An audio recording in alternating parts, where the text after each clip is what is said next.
Habol tayo. Time check 5:06. Itos lang natin ito ng malapit ng Chaong.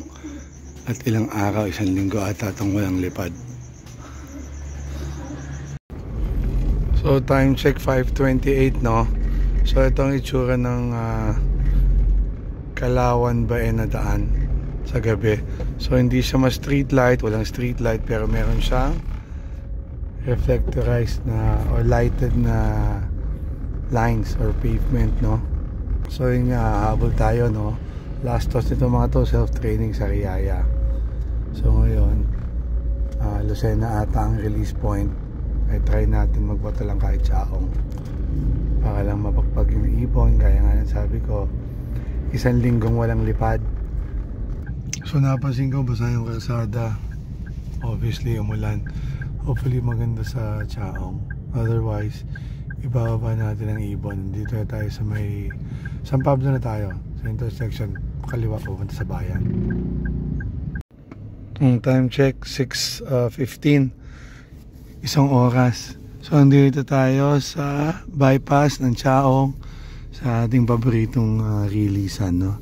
Usually mga ibang club dito rin nagre-release. Kitang-kita ng ibon. So yung Banahaw, yung tip covered pa ng clouds no.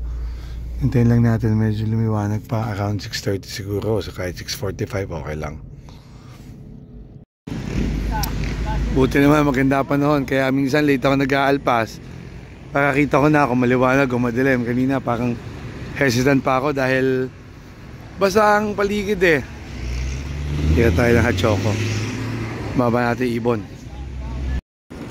So time check 6:34. Kausap natin sila Sir no.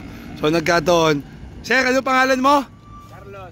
Carlos, ano ipilyido? Padilla. Si Sir Carlos ay player ni Ate Tinay. Sir, kailan ka naglaro kay Ate Tinay? Noong last 22. Tapos kailan ka nag-start? Ay, 17. Okay. O Sir, kamusta dito sa lugar mo? Madami ba mag-iibon? Dami naglilibang dito. Anong mainling club ang madaming members nyo ngayon dito? Dito si Paring Ude. Anong club niya? CFU.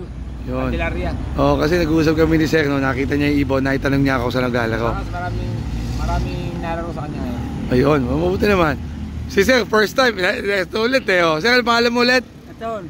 Ha? Aton. Okay, o yun. No? So mag-aalbas tayo ng ibon, no? At ngayon lang ako nakapagboto ng maaga. Usually, alas 10 ng umaga eh, no? O Sir, do the honors. Baka gusto mo ikaw mag-release. Okay. O yan. Ano yung unahin ka? Sir, kahit pasabay na, pwede na yan. Ayan, no? Oo, maganda yan. May kapwa fancier tayong kasama dito. Ito Sir, yan, sa gilid. Ito Sir, ito. Ito Sir, itong dalawang to. Sabay, yan Sir. Okay. Oh, yan. Oh, pataas. Ano to? Sir, bubunutin mo to. Mababali yan eh. Yan. Oh, yan Sir.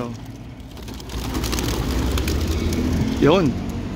So, yan eh, walang ronda ng 1 linggo. Oh, ngayon, binigla ulit natin ng Chaong.